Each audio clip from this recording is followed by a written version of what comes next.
Okay, so for a while lang, labas lang ako ng venue for a while. Ayan.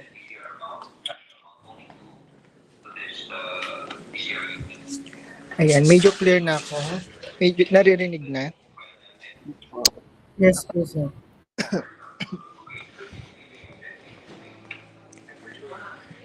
Okay, so nabasa ko na yung tawag dito, yung inyong ginawang summary. Ang next step na yon is from that matrix, makikita ninyo kung ano yung mga ginawa ng previous study. Tapos, from that previous study, makikita din ninyo ano pa yung mga possible na pupwedeng ma-add from the existing literature.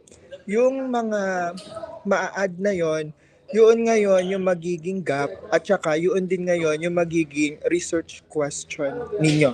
So, yun yung magiging form ng SOP. So, halimbawa, open ko lang.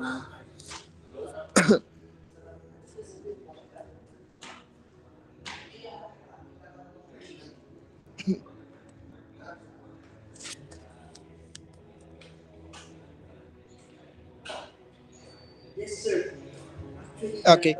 So, yung topic na to is more on harvesting the energy from Python, no? So, strips na gagawin siya sana if mag-materialize. So, on my understanding for this research is meron kang strip and then ilalagay yon whatsoever man na section ng road and then may mga dadaan na sasakyan.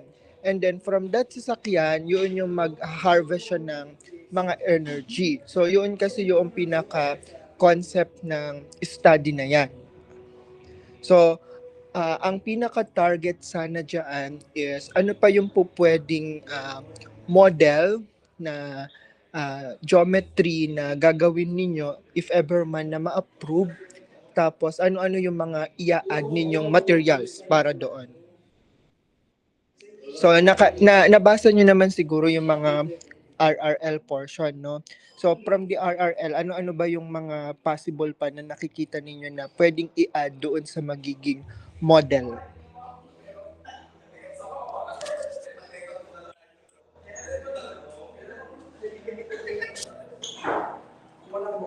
Ayun. So, yun yung magiging next step ninyo. From the RRL, ano yung mga tingin ninyo na wala doon na po pwede pang ma-add? So, yun yung magsisilbing gap. At the same time, yun din yung magiging SOP ninyo. Nasusundan ba yung ibig kong sabihin doon? Magkadugtong yun.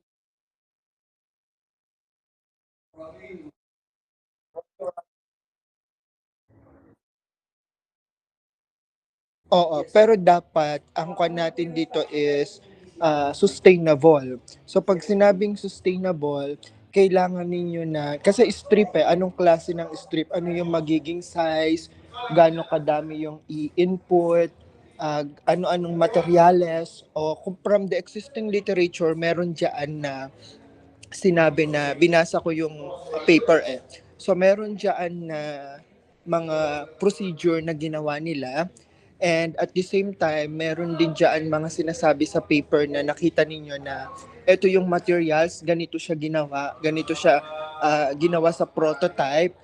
Ngayon, ang gagawin ninyo dyan is isa-summary ninyo lahat yon, tapos titingnan ninyo ano pa yung pupwedeng ma-add doon ngayon sa existing na yon. So kung ano man yung i-add ninyo, dapat technical yung i-add. Kung may testing na kailangan sa materials, ano yung mga requirements nila na idadagdag ninyo.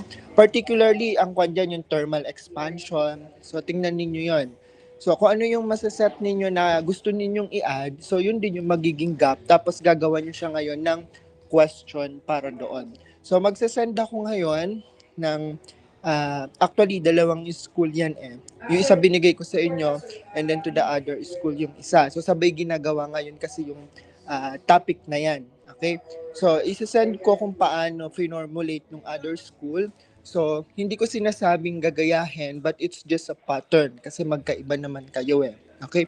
Kasi, yung gagawin nyo na yan, tsaka ginagawa ng others, is titingnan ko kasi kung sino yung pwede kong mapublish. So, pagka naging okay yung resulta natin sa second sem, so, don't worry, kasama naman yung name ninyo lahat doon. So, ipapublish natin siya. Gagamitin lang natin yung pangalan ng perpetual. In case na mag-okay ako dun sa magiging resulta sana.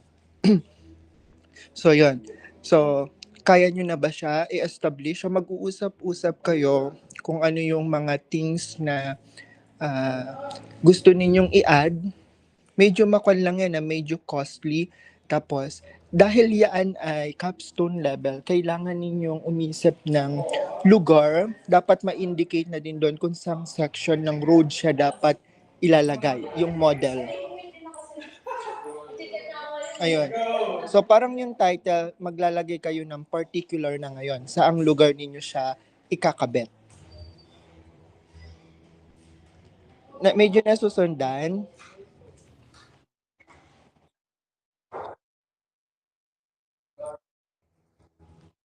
Oo, saan ninyo siya ilalagay?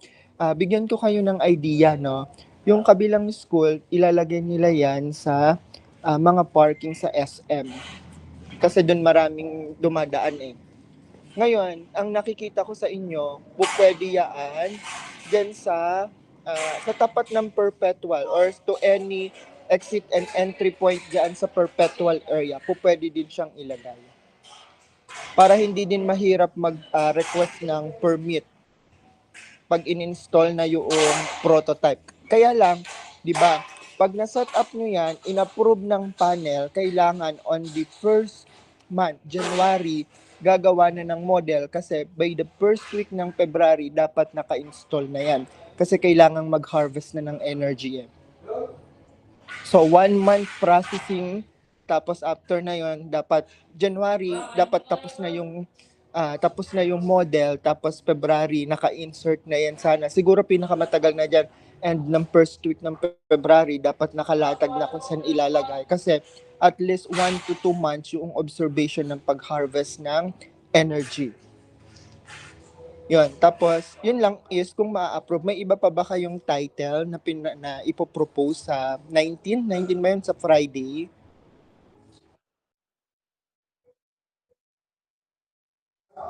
Ah, siguro diyan na lang ako sa topic na yan, magpo-focus diyan sa PISO. Kasi kailangan ko din ng group na magi-implement na yan eh. Kasi existing, kumbaga, ang goal ko kasi kaya ako binigay sa inyo is at least kahit papaano mabawasan yung magiging kwan ko pag pinablish eh. So magandang opportunity din naman kasi sa inyo. Kaya lang pinagsabay ko kasi sa other school para sure kasi hindi ko rin sure kung paanong setup eh. Baka kasi hindi ka din kami umabot sa timeline kasi dapat yan is ngayong taon bago matapos ang 2026 no. Dapat yan is mapublish eh. Yun lang. Pero kung hindi yan ma-approve, yun, ang extension lang ng pag-guide ko is diyan sa PISO. Ayan, kasi diyan na ako merong nasimulan na, kumbaga, na steps na nasimulan na kaya ko talagang mag-guide. Pagdating sa modeling, no? So, yun lang kasi kaya ko kayo pinapagawa ng modeling para alam din ninyo yung magiging gastos and at the same time, kayo kasi mismo yung gagawa ng prototype eh. Tsaka pag in-install, dapat time to time may mag-o-observe na dyan talaga.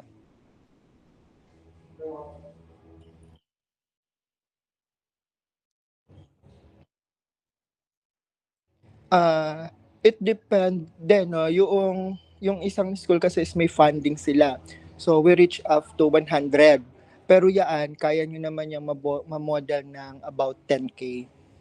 At the GPS, depende sa i-introduce ninyo na sustainable materials na i-add other than rubber strip.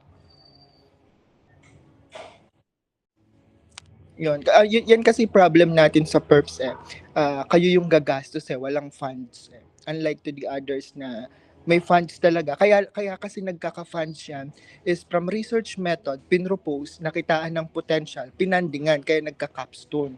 So yung kasing sa inyo is wala kasi tayong ganun dito sa PERPS eh. Ah, na wala kayong systematic review, nag-propose na kayo tapos biglang ma-decline ng capstone. So medyo ibang process, kumbaga. Ayan, pero ang i-focus ngayon is from the RRL na nag-gathered ninyo, tingnan ninyo ano pa yung pupwedeng i-add at syempre dapat yung kaya din ng budget. Kayo kasi yung magde-decide. Tapos kung ano yung nakita nyo na i-add ninyo na yon, yun yung magsisilbing gap from the existing. Tapos makaka-establish na kayo ngayon ng question. If I remember, ang minimum sa atin is 5 research question.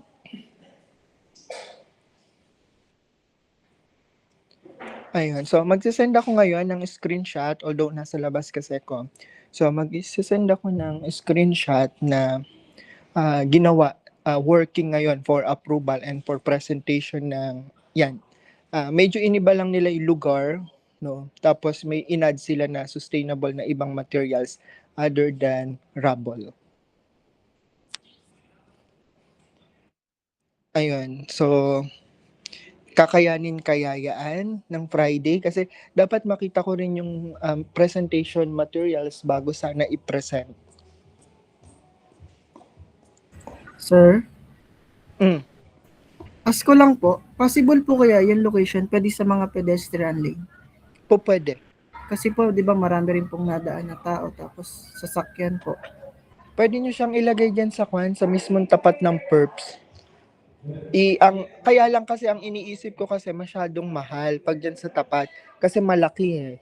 Yung maliliit lang na hams, di ba dyan sa may perpetual, yung gilid dyan may maliit na hams, bago ka pumunta ng tawag dito, bago pumunta ng main building, basta yung pagpasok lang natin dyan sa campus, may maliit dyan na hams papunta sa ospital kasi doon po pwedeng ilagay. Yung Para sa hindi may ano po yan, sir. hindi ganun kalaki yung area, hindi din ganun kasi parang pag ilalagay natin sa ano ba yung thoroughfare ba yun o yung dinadaanan ng tao na may pintura masyadong malaki.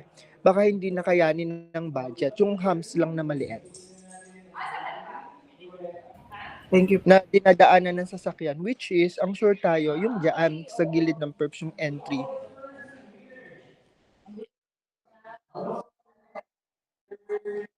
Ipapaalam lang natin siya sa kwan. Normally ipapaalam lang siya ah, sa management. Hindi namang mahirap magpaalam sa management kasi thesis type naman siya eh. Tsaka hindi naman siya disturbing.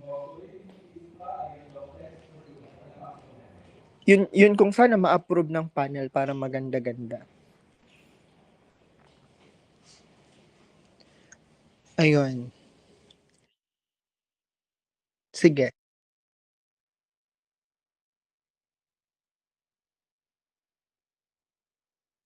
O yung 'di ba pag paano ba siya i-explain? Kasi 'di ba pag galing ako ng main gate ng ospital papasok sa prep sa gilid, yung may naghihinto-hintuan doon, yung parang may cover na walkway din papunta sa gym natin. 'Di ba may humps doon na maliit?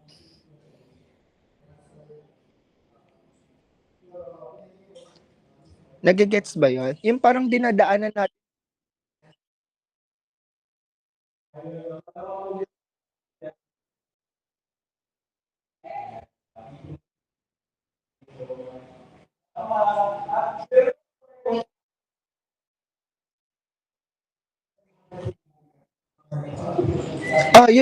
Yun nga yun. Doon nga kaya kailangan ng area na not necessary sa hams, malapit sa hams kasi sure na doon dadaan. Kasi pag may hams, doon sure na merong mga sasakyan eh. Pwedeng itabi sa hams before umakyat or pwede ding pagbaba para mas malakas yung impact.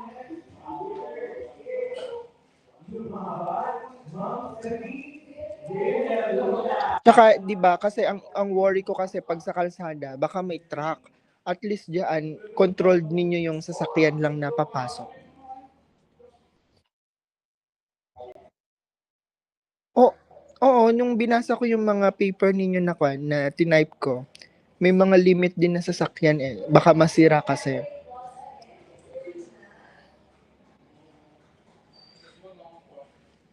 Ayun. Pero nabi-visualize nyo kung ano yung, yun nga, yung kailangan nyo mag-harvest ng energy. Yung procedure, kaya tayo nagre-review ng RRL para makita nyo ano yung ginawa nila. So, dapat doon naka-establish na rin kayo ng masyadong mabilis kasi kasi kay isang SEM talaga yan eh. So, from that, dapat na-establish na rin ninyo paano nila ginawa. Kasi yun yung i-adapt ninyo sana na trial.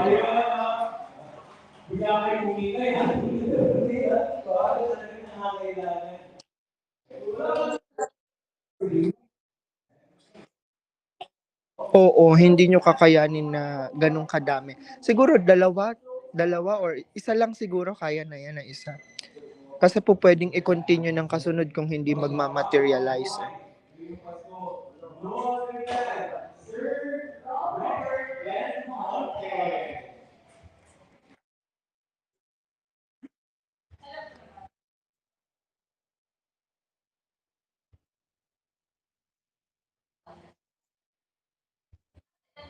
Yeah, meron silang nakuha eh. Kaya kailangan, pag binasa yung buo lahat ng RRL, makikita nyo yung dimension na ginamit nila, ano mismo yung particular materials, doon, makakakita na kayo ngayon kung available siya sa Pilipinas. Pero base doon sa kabilang school, available siya. Kung nabinasa nyo isa-isa, yung RRL.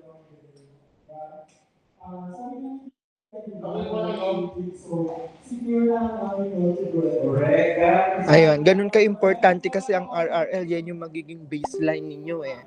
Diyan kayo kukuha ng process, ide-develop nyo lang siya. Kasi new, yung magiging kon ninyo eh, new product.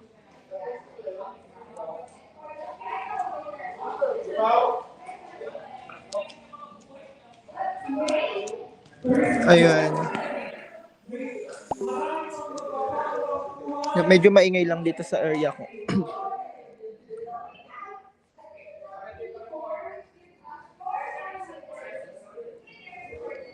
Nakuha ba yung gagawin doon? Ayan, may isa-send ako ngayon. Ito is ginamit ito sa research method, not on a capstone level. Pwede ninyo maging guide, pero gawin ninyo siya in a capstone level.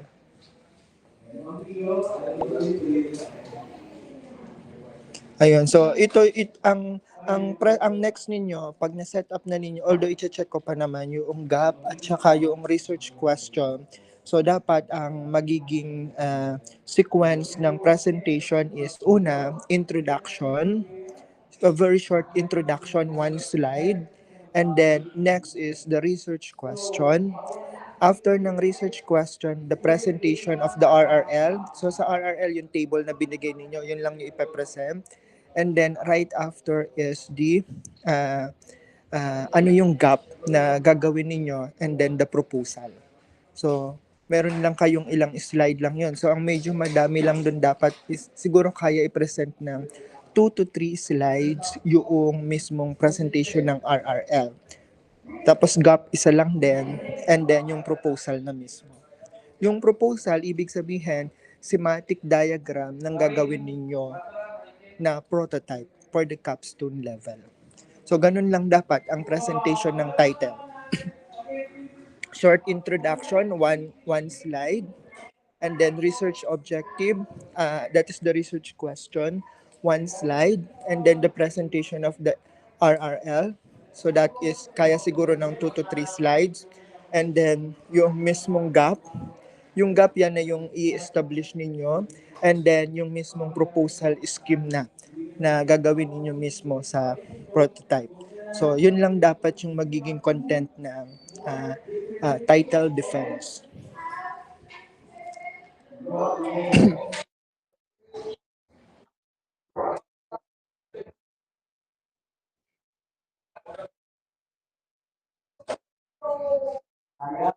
Hindi na siya i-defend.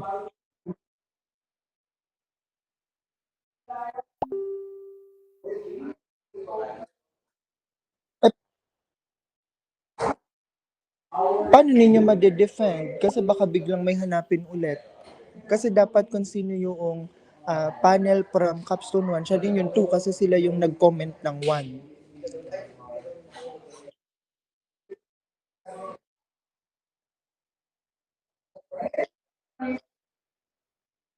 Okay, sige. So, yun. Hindi dapat pala isang paper ang gagawin ninyo. Parang RRL siya talaga. Ay, systematic review talaga sana. Kasi hindi kasi kaya yan talaga ng isang con eh. Normally kasi pag ginagawa ko dyan, 1 week consultation, 1 week, kumbaga may output. Kaya ba?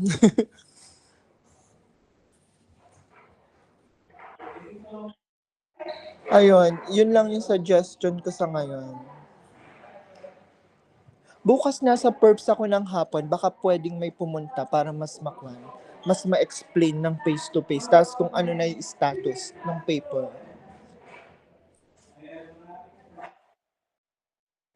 Hapon ako nandun, siguro mga 2, ganun.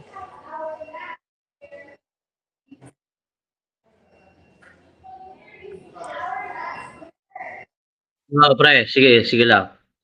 Pwede nating upuan na yan bukas doon. Basta kompleto na yung, kung mayroon na kayong pre-research question, pre-gap, pwede na nating i-edit doon. Kung kailangan nyo ng Friday. Akala ko magpe-face to face defend pa. Kasi ang worry ko dyan, baka may mga tanong sila, tapos pagdating ng mismong tuna, defense na yun ng tuhe, baka biglang may hanapin na kakaiba na hindi naman nabigay nung 1. Kasi normally, yung nasa 1 comment, yun yung i-comply nyo sa 2. Which is nasa 2 na kayo ngayong darating na seme kung papayagan kayo mag-enroll. Ayun. Hindi ko alam kung paano mangyayari. Pero yun yung na-foresee ko na dapat naging procedure. Or else, i-request nyo siya ng January na, halimbawa man, na-approve nila siya ng by chat lang, no? Pwede kayong, if ever man na ma-approve siya, siguro i-request natin yan ng face-to-face defend or consultation with the panel na mag-a-approve sa January para documented tayo. Kasi yun yung gagamitin natin sa presentation sa 2.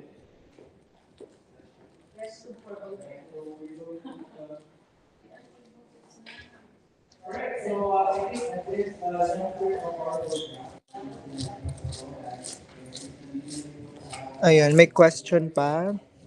So bukas, siguro bukas, pa-prepare ako ng research questions, tsaka research gap, tapos i-work on natin yon. Kumbaga, pre-final natin tomorrow. Tapos, padala din ako ng mga e-copy ng RRL para makita natin yung magiging modeling base sa mga RRL.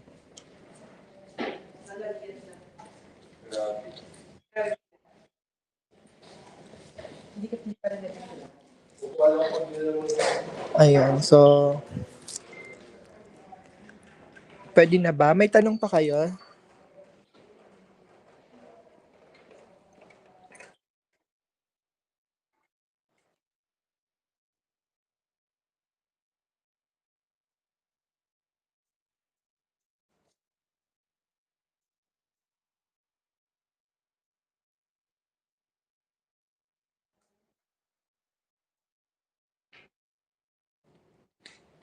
Ah, medyo mahal ang kwan, ang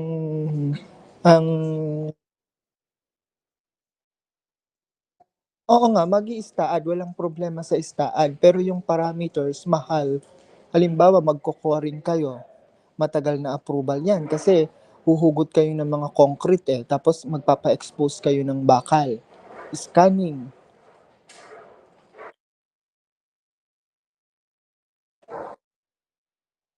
O hindi ginagamit ang non-destructive, for verification lang yun. Ultimatum destructive ang gagamitin. Million yan. Di ba nag-apply na nga ang perps 3 million to 10 million?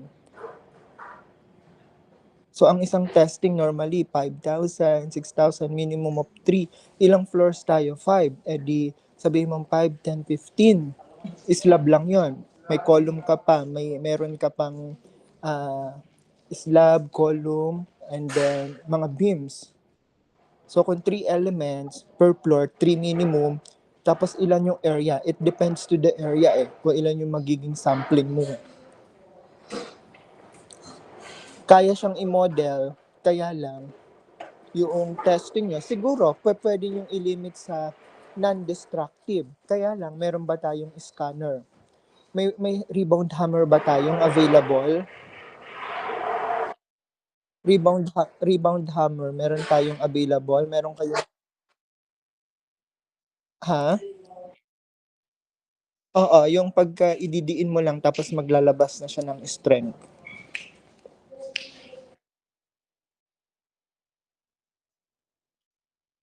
Hindi siya magiging assessment kasi critical siya Unless papayagan kayo ng panel na assume lahat.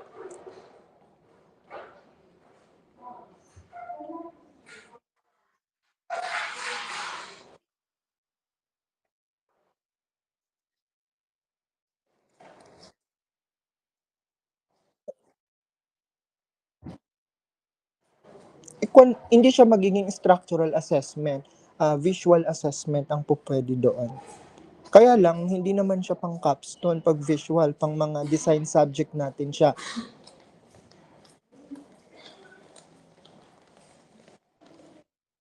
Ayun. Actually, yung paggawa na yan, nag-usap na kami ni Dean, yung next batch of earthquake, yun yung mag-start na mag-as built, as found ng perpetual building.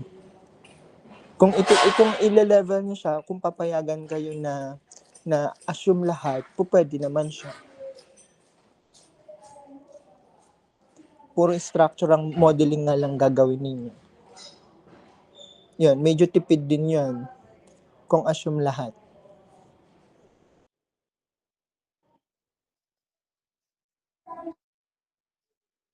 Normally, hindi istaad ang magiging kwan dyan, itabs. Kasi strengthening yan Ang istaad kasi for bridges, for steel, for trusses. Pero pag building talaga, mas preferred ang itabs.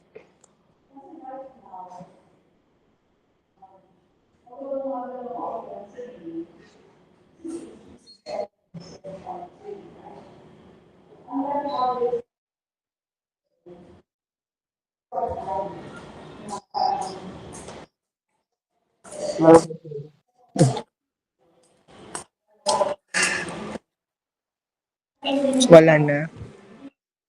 Okay, sige. So bukas na lang kita tayo sa nasa office ako na. Ano 'yan?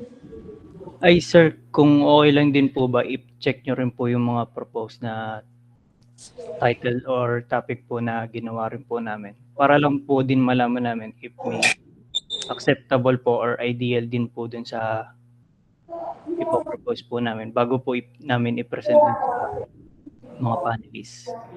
Ayun, pwede naman. Magbibigay ako ng comment based on my capacity. Sige po. Sige. Basta, ang paggawa ng undergrad is, una, kaya ng top ng budget. Pangalawa, kaya ng timeline. Hindi po pwede yung sobrang bonggang-bongga. Hindi naman kaya ng budget. Hindi naman kaya ng timeline. Sa cases natin sa perps, dapat timeline, budget. Doon lagi yun. Hindi, kasi yun yung nagiging problema ng iba lagi. Nakakalimutan nila yung timeline at saka yung budgeting.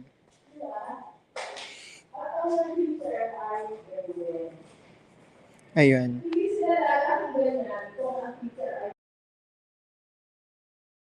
Okay, may question pa?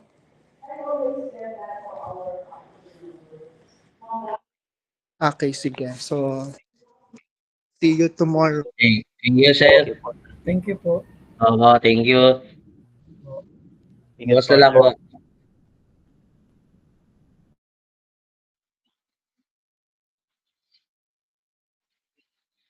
Si